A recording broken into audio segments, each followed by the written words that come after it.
SIR যদি না হয় তবে এই রাজ্যে বিধানসভা নির্বাচন হতে দেব না। মন্ডল কমিশন যখন হয়েছিল ঠিক সেই রকম ভাবেই দিল্লিতে আগুন জ্বলবে।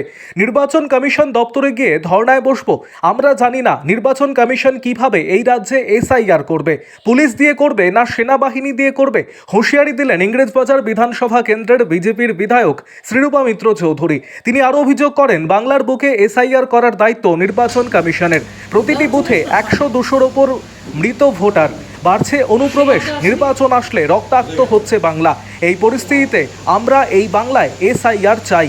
যদিও বিজেপি বিধায়ককে পাল্টা কটাক্ষ করেছে তৃণমূল জেলা নেতৃত্ব। মালদা জেলা তৃণমূলের সভাপতি আব্দুর রহিম বক্সী জানিয়েছেন, আপনাকে অনেক আশা নিয়ে ইংলিশ বাজারের জনগণ ভোট দিয়েছে, কিন্তু আপনাকে এলাকায় দেখা যায় না। কিছুদিন আগেই আপনার নিখোঁজ বিধায়ক পোস্টার পড়েছিল।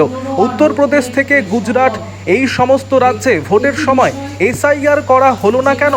এখন বাংলা নিয়ে আপনার মাথা ব্যথা। আরও আপডেট থাকতে আমাদের ভিডিও শেয়ার ও ফেসবুক পেজটিকে লাইক করে ফলো করে দিন। দেখুন, তৃণমূল যা বলছে সেটা নির্বাচন কমিশনের যে রুলিং যে আমরা এসআইআর করব তার বিরুদ্ধে বলছে। এটা হচ্ছে তৃণমূল কংগ্রেসের একটা হ্যাবিট। এ বিষয়ে আমার অন্য রাজনৈতিক দল কি বলছে না বলছে সেটা আমার কাছে গুরুত্বপূর্ণ নয়। আমার কাছে গুরুত্বপূর্ণ হচ্ছে যে এ রাজ্যে যে ভোটার লিস্ট আছে সে ভোটার লিস্টকে ক্লিন করতে হবে। ক্লিন কি করে হবে?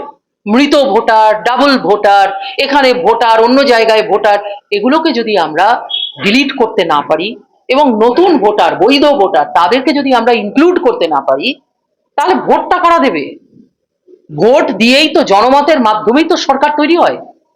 তো আমরা তো কিছু ভুল বলছি না, আমরা তো বলছি যে নির্বাচন কমিশন যেটা করতে চাইছে সেটা হচ্ছে ভোটার লিস্টকে ক্লিন করতে চাইছে। কিন্তু কথা হলো, যদি মমতা ব্যানার্জির সরকার মনে করেন যে আমরা যেমন করে এনআরসি করতে দিইনি, যেমন করে সিএ সম্পর্কে একটা ভুল ন্যারেটিভ তৈরি করেছি, এসআইআরটাকেও আমরা সেইভাবে ম্যানেজ করে ইলেকশনটা লড়ে নেব, সেটা কিন্তু বিজেপি করতে দেবে না। দেখুন, এসআইআর করার যে ডিমান্ড সেটা সাধারণ মানুষের ডিমান্ড। তারা চাইছেন যে রাজ্যে এই রক্তাক্ত পরিবেশ যেটা তৈরি হয় ভোট নিয়ে, সে রক্তাক্ত পরিবেশ যেন না থাকে। তারা চাইছেন যে রাজ্যের যে আমাদের অধিকারগুলো আছে সে অধিকার খর্ব হচ্ছে অনুপ্রবেশকারীদের জন্য। অন্য দেশের লোক আমার দেশে এসে ভোট দিয়ে চলে যাবে, এটা কেমন কথা? তার থেকে মুক্ত হতে চাইছে। সেটা বিজেপি বলে না, সাধারণ মানুষ চাইছেন। তাই আজকে এটা খুবই ইম্পর্টেন্ট যে এসআইআর হোক আমাদের রাজ্যে। আমরা তাকে ওয়েলকাম করছি এবং একটা কথা, একজন বিধায়ক হিসাবে, বিজেপির একজন সর্বভারতীয় মহিলা লিডার হিসাবে একটা কথা আপনাদের সামনে অন রেকর্ড বলে গেলাম, যদি রাজ্যে এসআইআর করতে না পারে নির্বাচন কমিশন, তাহলে কিন্তু আমি এই মালদা থেকে ট্রেনে উঠে নির্বাচন কমিশন মানে ইলেকশন কমিশন অফ ইন্ডিয়ার ওই যে আমাদের বিখ্যাত জ্ঞানেশ কুমারজি যে এত সুন্দর একটা প্রেস কনফারেন্স করলেন, আমি কিন্তু তার দপ্তরে গিয়ে শুয়ে পড়বো। আমি কিন্তু ইলেকশন, যতক্ষণ না ইলেকশন কমিশন যেভাবেই করুন না কেন, যেভাবেই করুন না কেন এসআইআর করতে হবে। এটা আমাদের যে দলগুলো আছে, পার্টিগুলো আছে, তাদের একটা দায়িত্ব হচ্ছে সহযোগিতা করা, BLA 2 করা, বিএলওদের অ্যাসেস্ট করা, আমরা করছি, সব দল করছে।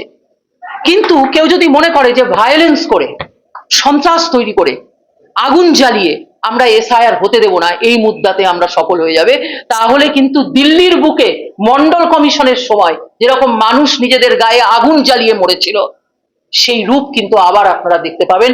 পশ্চিম বাংলার মানুষ প্রতিবাদ করবে এবং নির্বাচন কমিশন যতক্ষণ না পর্যন্ত এসআইআর আমাদের রাজ্যে করতে পারবেন ততক্ষণ পর্যন্ত কিন্তু আমরা নির্বাচনে পার্টিসিপেট করতে পারবো না। আমরা চাই ফ্রি অ্যান্ড ফেয়ার ইলেকশন হোক, আমরা চাই ভোট যুদ্ধে আমরা লড়বো, রাজনৈতিক গ্রাউন্ডে আমরা লড়বো, কিন্তু সাধারণ মানুষকে এই রক্তাক্ত পরিবেশের মধ্যে তাদেরকে মারধর, খুন খারাপি করে ভোট লুট করা, ভোট জেতা, এই প্রক্রিয়া আমরা হতে দেব না। এটা হচ্ছে আমাদের অঙ্গীকার।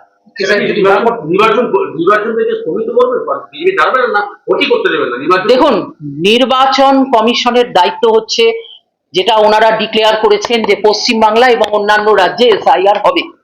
এসআইআর যখন বিহারে হয়েছে আমরা দেখতে পেয়েছি, তার ফলস্বরূপ মৃত ভোটার, ডাবল ভোটার, তারা ডুপ্লিকেট ভোটার, তারা বাদ গেছে এবং তাতে কার লাভ হয়েছে? সাধারণ মানুষের লাভ হয়েছে। আজকে আমাদের পশ্চিমবাংলায় যদি এসআইআর করতে কোনো কারণে নির্বাচন কমিশন অসমর্থ হয় এবং কোনো বা কারা যদি মনে করেন যে আমরা সন্ত্রাস করে নির্বাচন কমিশনকে এখান থেকে ভাগিয়ে দেব এবং আমরা এসআইআর করতে দেব না, তাহলে তারা ভুল করছেন। দিল্লির বুকে আগুন জ্বলবে এবং মন্ডল কমিশনের যখন হয়েছিল তখন যেভাবে আগুন জ্বলেছিল সেভাবে জ্বলবে। নির্বাচন কমিশনের সামনে গিয়ে আমরাও কিন্তু দাঁড়াবো এবং আমরা বলবো যে আপনাদের এসআইআর করতে হবে, এসআইআর করতে হবে, এসআইআর করতে হবে এবং এসআইআর করার দায়িত্ব নির্বাচন কমিশনের। সে কিভাবে করবে, কার মাধ্যমে করবে, কোন প্রশাসনিক ইনফ্রাস্ট্রাকচার ইউজ করবেন, তারা পুলিশ নামাবেন না মিলিটারি নামাবেন তাদের ব্যাপার, আমরা জানি না। কিন্তু আমরা পলিটিক্যাল পার্টি হিসেবে আমরা বছরের পর বছর এই লড়াইয়ে হেরে যাচ্ছি এবং বছরের পর বছর আমরা অপ্রেসড হচ্ছি, আমাদের উপর অত্যাচার হচ্ছে, আমাদের কর্মীদের উপর অত্যাচার হচ্ছে, সাধারণ ভোটারদের উপর অত্যাচার হচ্ছে। এই অত্যাচার আমরা সহ্য করব না। নির্বাচন হতে দেবেন না, নির্বাচন হতে দেবেন না এসআইআর না যদি না করে। এসআইআর যদি নির্বাচন কমিশন না করতে পারে পশ্চিমবাংলায়, তাহলে আমরাও এই রাজ্যে নির্বাচন করতে নির্বাচন কমিশনকে দেব না। বলছি দিদি, এই নির্বাচন ভোটার লিস্টের তালিকাতেই লোকসভা ভোট হয়েছে, বিগত বিধানসভা ভোট হয়েছে, সেখানে কেন্দ্রের মন্ত্রী হয়েছে, নরেন্দ্র মোদী প্রধানমন্ত্রী হয়েছে, এই ভোটার লিস্টে আপনার মানতে চাইছেন না? আপনি কি দেখতে পাচ্ছেন না? আজকে আমি পশ্চিমবঙ্গের কথা বলছি, আমি অন্যান্য রাজ্যের কথা বলতে পারবো না। আপনি কি চোখে দেখতে পাচ্ছেন না যে পশ্চিমবাংলায় যেভাবে অনুপ্রবেশকারীরা এসে আমাদের ভোটার লিস্টের দখল নিয়েছে?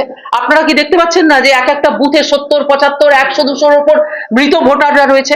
আপনারা কি দেখতে পাচ্ছেন না যে একটা মানুষের 4 জায়গায় ভোটার কার্ড আছে, কেউ বাংলাদেশে ভোট দিচ্ছে, কেউ এখানে ভোট দিচ্ছে? এটা কি আপনারা দেখতে পাচ্ছেন না? এটা তো পশ্চিমবঙ্গে একটা একটা খোলা বিষয়, ওপেন বুক। অন্য রাজ্যের কথা আমি বলতে পারবো না, পশ্চিমবঙ্গের কথা বলছি। এখানে যদি এসআইআর করতে অসমর্থ হয় নির্বাচন কমিশন, তাহলে আমি একজন লিডার হিসাবে বলছি, আমিও কিন্তু নির্বাচন কমিশনকে ঘেরাও করে রাখবো। আমি কিন্তু নির্বাচন করতে দেব না। আমাদের ভোটার লিস্টকে আগে ক্লিন করতে হবে। আর যদি ভোটার লিস্টকে আপনারা ক্লিন করতে না পারেন, তাহলে এই রাজ্যের মানুষ সে ভুলভাল ভোট দেবে, অন্য লোক অন্য মানুষের ভোট দিয়ে যাবে। এই ধরনের অত্যাচার আমরা আর মানুষকে সহ্য করতে দিতে পারবো না। বলছি, এই সিদ্ধান্ত কি আপনার ব্যক্তিগত না বিজেপি দলের সার্বত্রিক সিদ্ধান্ত? এই সিদ্ধান্ত প্রত্যেকের, যে রাজ্যে এসআইআর হোক, এটা বিজেপির সিদ্ধান্ত বলে নয়, এটা সাধারণ মানুষের সিদ্ধান্ত। আপনি পথে বেরোন, আপনি চায়ের দোকানে যান, আপনি মানুষের কাছে যান, ক্লাবে যান, সবাই একটা কথা জিজ্ঞেস করে, দিদি এসআইআরটা হবে তো? দিদি এসআইআর হবে তো? যেন এসআইআরটা একটা মানুষের আশা। কেন এসআইআরটা মানুষের আশা? তার কারণ হচ্ছে মানুষ বারবার ধাক্কা খেয়েছে, রক্তাক্ত হয়েছে পশ্চিমবাংলা, এবং মানুষ, পুলিশ সবাই মার খেয়েছে, পোলিং অফিসার থেকে শুরু করে এভরিবডি। তাহলে আজকে পশ্চিমবাংলার মানুষ, তাদের ডিমান্ড এটা। আজকে বিজেপি একটি দল, একটি রাজনৈতিক দল, আমরা মানুষের কথাই তো বলি, প্রত্যেকটি দল মানুষের বক্তব্যই তো রাখে, তো সেই হিসাবে মানুষের কথা বলছি আমি। মালদার ইংলিশ বাজার থেকে নির্বাচিত সম্মানীয় বিধায়িকা, তিনি রাজ্য সরকারকে চ্যালেঞ্জ করে বলছেন এসআইআর করতে না দিলে কি করে এখানে ভোট করা যায় আমি দেখে নিব। আমি মাননীয় বিধায়িকাতে জানতে চাই, জনগণ যে আশা নিয়ে আপনাকে বিজেপির প্রার্থী হিসাবে এখানে নির্বাচিত করেছিল, আপনি কদিন আপনার এলাকায় এসছেন? আপনার নামে নিখোঁজ পোস্টার মাসের পর মাস, বৎসরের পর বৎসর আপনার নামে সাধারণ মানুষ, সাধারণ জনগণ, বিজেপির সাধারণ কর্মীরাও যে আপনি মানুষের কাজ করছেন না, ভোট নিয়ে এখান থেকে পালিয়ে গেছেন, এই কথাগুলো মানুষ এখানে বলছে। আর আপনার কথা শুনে আমি আজকে 100% শিওর হয়ে গেলাম যে ভোট চুরি করে কেন্দ্রের ক্ষমতায় বিজেপি এসছে, মোদী সরকার এসছেন। এসআইআর নিয়ে এত উঠে পড়ার মানেটা হচ্ছে যে আপনারা ভোট চুরি করেছিলেন লোকসভা ভোটের সময়, তাহলে লোকসভা ভোটের সময় এসআইআর করা হলো না কেন? উত্তরপ্রদেশের ভোটের সময়, গুজরাটের ভোটের সময় এখানে এসআইআর করা হলো না কেন? তাহলে আপনারা নিশ্চিত যে আপনারা ভোট চুরি করেছেন। সেখান থেকে আপনাদের মনে পড়ে যাচ্ছে যে হয়তো পশ্চিমবঙ্গে এরকম ঘটনা ঘটতে পারে। কিন্তু স্বাধীনতার পর থেকে পশ্চিমবঙ্গের ইতিহাসে, বিশেষ করে 2011 সালের পরে মাননীয় মুখ্যমন্ত্রী মমতা ব্যানার্জির নেতৃত্বে যে সরকার চলছে, এখানে আজ পর্যন্ত কোনো ধরনের ভোটে কারচুপি হয়নি।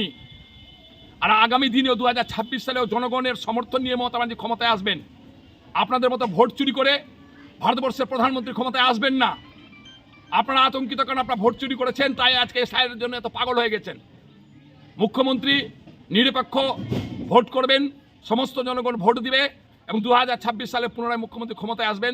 আপনি কমসে কম ইংরেজ বাংলার মানুষের পাশে এসে দাঁড়ান, মানুষ যে আশা নিয়ে ভোট দিয়েছিল তার পাশে এসে তার কাজটা করুন, এই আবেদনটা করছি। বড় বড় কথা বলে মানুষকে বিভ্রান্ত করে কোনো লাভ নেই। আপনিও তো পালিয়ে বেড়াচ্ছেন, আর আপনি হয়তো ধান্দা আছেন যে কোনোভাবে যদি ভোট চুরি করে কোনো মতো আবার পুনরায় নির্বাচিত হতে পারি। সেই জায়গা থেকে বেরিয়ে এসে মানুষের পাশে দাঁড়ানোর চেষ্টা করুন।